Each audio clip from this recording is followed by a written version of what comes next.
Yeah, laying these flags is the biggest sort of project that we've had ranger staff working on. So we've all been on a rota, all been chipping in, and that that's sort of a week or 2 weeks or 3 weeks at a time. It's been really hard work. We're here today on the Coast to Coast path in the Yorkshire Dales National Park. This section is the section that flows from our border on White Mossy Hill down to the other side of Rowantree Gill. The terrain here is upland moor, mainly consisting of peat bog. The idea of flagging this section of the route is really to improve visitor experience as they're walking through this environment, which is known by many that have walked the coast to coast as a particularly difficult section, as well as protecting this very fragile ecological environment. This route's been recently designated as a national trail, so the coast to coast walk was in existence, but Natural England has recently undertaken the designation to national trail status, and these works are part of that process, and the infrastructure works that are needed to upgrade it to national trail standards. This section over from 9 standards down to what we call near Gill, just below us, it's always had a really bad reputation as a quite a treacherous section. So as people walk up and down the path, they're walking out around these boggy patches, and that in itself makes the ground more unstable and more prone to bogging. So what you tend to find is people will walk round and then the next person will have to walk further round and then further round, causing this kind of large sections of really unsustainable landscape that's really damaging the peat bog that's here. In some areas, as people have walked across, because of the pressure on this particular section, trying to avoid the wet areas, it's gone to almost 10 metres wide. Prior to the designation, the erosional impact of the walkers undertaking the coast to coast was managed by a braided system. So there was 3 routes, seasonal routes. So depending on what time of year would depend on what route you took across this upland fell. But since the National Trail designation, we want to consolidate those 3 routes into one singular route. And that's why these infrastructure works have really been necessary. And these works will enable a much high quality experience for the walkers crossing this fell, as well as protecting this really delicate ecological environment of peatland bog from the erosional impact of the many feet that trek across this route.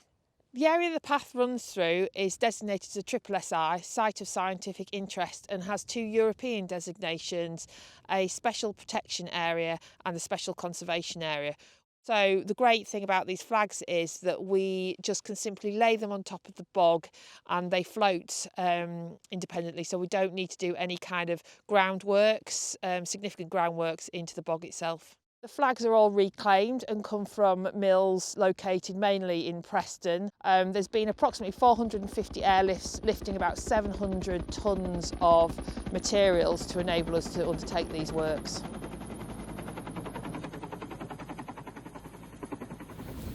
So I made them pack these so they were like a jigsaw. So you have one big flag, 2 small ones, one big one, 2 small ones, and that's how they get lit.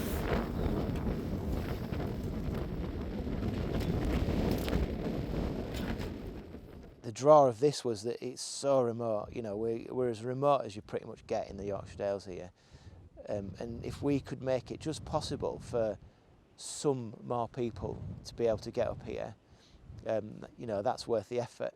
So a lot of effort was put into finding flagstones that were just that bit wider. Normally we wouldn't be as fussy. Some of these flags would be laid lengthways to give us more length, so we'd need fewer of them. But we laid them across so we'd get them wider.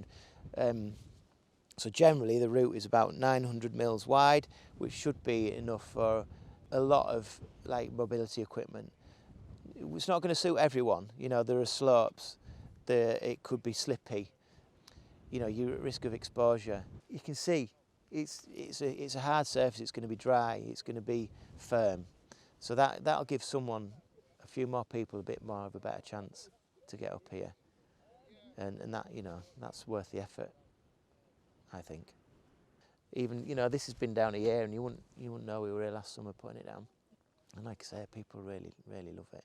and get some really funny comments like, you know, you the stone fairies. We got someone called us the stone fairies one day, and angels and all sorts of stuff. People were asking for selfies with us and taking photographs, and yeah, it's just been nice to feel a bit really appreciate the work we're doing.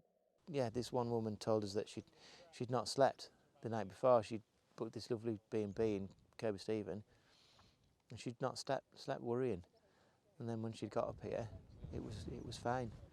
And someone had told her, you know, do you not look at Facebook? It's all over there. You know, have a look. And they, you know, he had slept because he knew this new path was here. We've had Australians doing it for the second time because they love walking across the country. They can't do it there, and they like the cold and the wet. And he loves it. He didn't think he'd ever walk in a bog or across a moorland like this. And it was worth coming, you know, halfway around the world to do it. That's sort of what's made it for me, and just the appreciation that we've received from people. This has been such a significant project that's involved so many teams across the Yorkshire Dales National Park Authority, but also we just couldn't have undertaken it without the wonderful support of our funder, Natural England, and the landowner and the volunteers that have come out and helped at the lifting and on site just to help with members of the public. So I just want to say a huge thank you to them.